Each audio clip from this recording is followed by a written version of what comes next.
I'm going to start here and let you know that we're getting our yard prepared for, we're going to do a fire pit here. We're going to move the other one and move it down here. Where these flags are, we're actually going to dig down in and have a greenhouse. So we just basically just flagged it off for now just to get a rough estimate of where we're going to put it. And of course we moved our trailer here. And we're starting to get our firewood. All this, all that, those logs over there by the fence, there's 6 of them. His sawhorses he made, and our trusty wood splitter. All of that was actually in the garage, in the basement, and this wood, a lot of it was still wet, because as you can see the difference in color.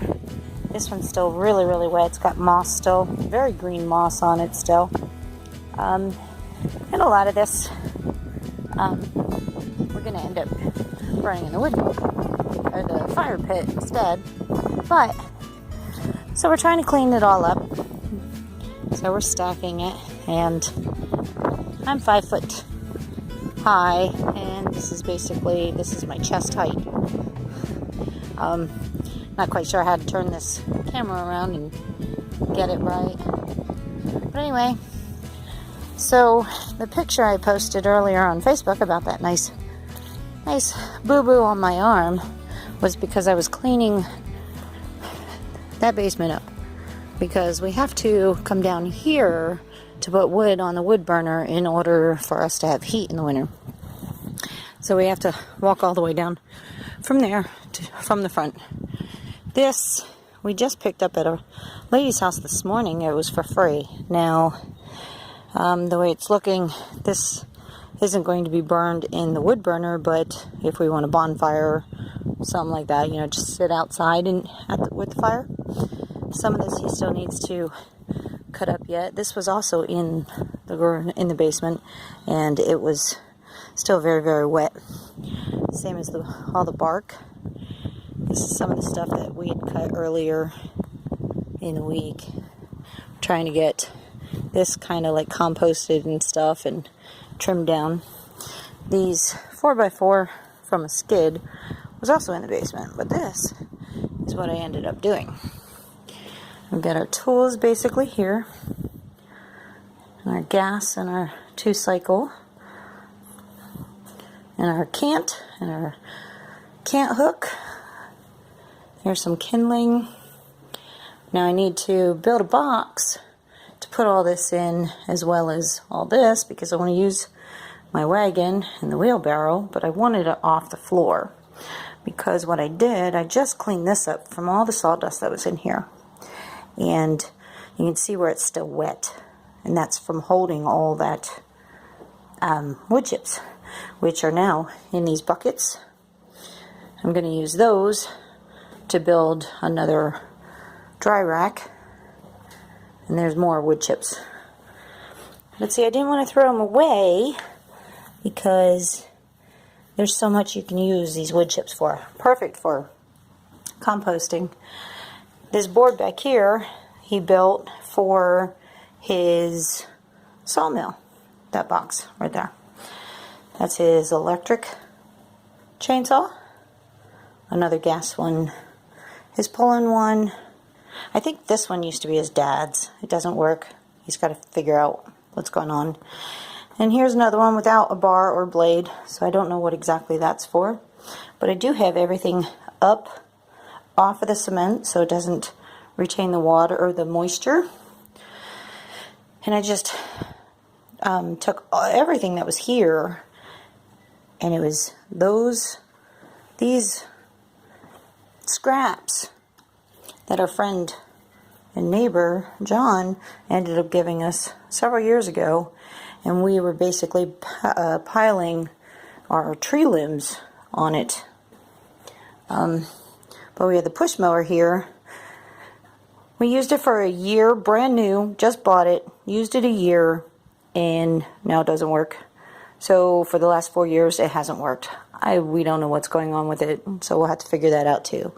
Some more kindling. And the majority of this wood, I have to thank my brother-in-law for, because this is our wood burner. And see all these? They're my fire bricks, and I have to get them replaced. He said anywhere between 18 and 20 is what I need, because I had the chimney sweep come out here tonight or today and clean this out, because it had so much creosote. It still does, as you can see, all the shiny and stuff. But I'm going to get one of those creosote burn logs to start off with, plus this fire cord I have to replace. But you see how they're broken up? And some in the back are fine, but they're broken. See right in there, it's broke. We have to get all that replaced. But anyway, so this is how we heat our house in the winter. By this lovely thing. In our can for our ashes. Now he had told me that this section here we actually don't need. It's for if you're going to burn coal. So we're not sure what we're going to do with that. He said that I could just put a pie pan over there so that way then it doesn't grab any air. And that's why if you notice some of the black and stuff in here, like that handle is actually the same color as that. It's just black from soot, from all the smoke that comes back in here. And then, of course, we have more kindling. All this kindling and stuff came from trees from my brother-in-law's house. And back here, I'm actually making fire brick out of shredded paper. That's what that is. That's what all this is. But I have to move this up in the garage because that paper actually needs to soak in water for 24 hours before I could do anything. And I'm trying to get our firewood to below, or 20 or below, as far as moisture. And I got a moisture meter last month, I believe. And I took some tests in here while they were in here cleaning, and I have gotten 13 and 15 and 19% moisture in this wood, which is basically perfect to burn. But this frame that's holding all this wood, I need to build another one right in here, so that way then we might have about, I believe it's maybe an eighth, I believe he said, of a cord of wood. And I believe we burn about 2 cords a winter. But anyway, I wanted to show you what I was doing. I ended up putting light bulbs in to these 2 lights, because this one here was the only one that was lit for the last 4 years, because we were just that lazy to get the light bulbs fixed out. And this stand here, it has a back on it, so we're not using it for anything. And instead of actually tearing it completely down, we're going to reinforce the back of it, turn it upside down, and use it as a wood storage. Being that it's wood itself, we figured why not? Utilize what you have, right? But anyway, I'm going to take my gloves and my flashlight. That shovel I'm going to leave down here. But anyway, so, well, I grabbed the hose because I was going to check and connect our hose upstairs, because we don't have any lights in the garage. Well, we have power, we just don't have a light, which is weird. But anyway, in the garage or in our little wash area, foyer, cat room, whatever else you want to call it. Oh, it got really blurry, didn't it? Oh, there it goes.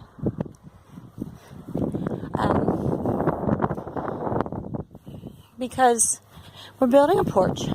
And see, this is the outside for the chimney. They went and cleaned all that. They said the creosote was actually minimal, which I'm surprised, but I'm glad. Anyway, see, and that's the fire pit. We're going to be moving way down there, right in that area, by that tree. Anyway, that hose is not, it'll come over here, but this is about all the farther it'll go. And there's not much pressure. So I was thinking of bringing that other hose over here and attaching it and seeing how the pressure was. Because we're building a porch or an awning, an overhang, whatever you want to call it, to protect this door. Because we get too much weather, water, all that bit that goes in there. And this right over here is in the garage area. This right here goes in towards the bathroom. And for some reason, when he went to screw that beam up, he screwed into one of the wires. So we do not have lights in this room or out there. Nothing. And the breaker itself won't go back on.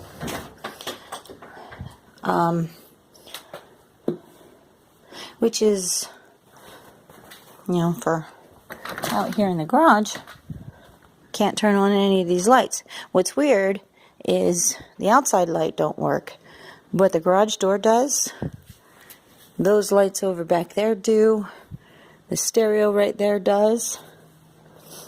And I know it's still a mess in here, and I have to clean that up too, and I'm getting there.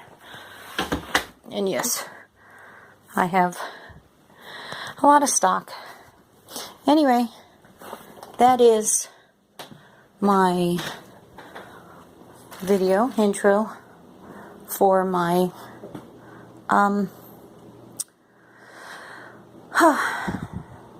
my wood and my boo-boo on my arm. Alright, I will come back at you later. Hope you have a great day. It's actually really nice out. Hope you enjoy it. See ya.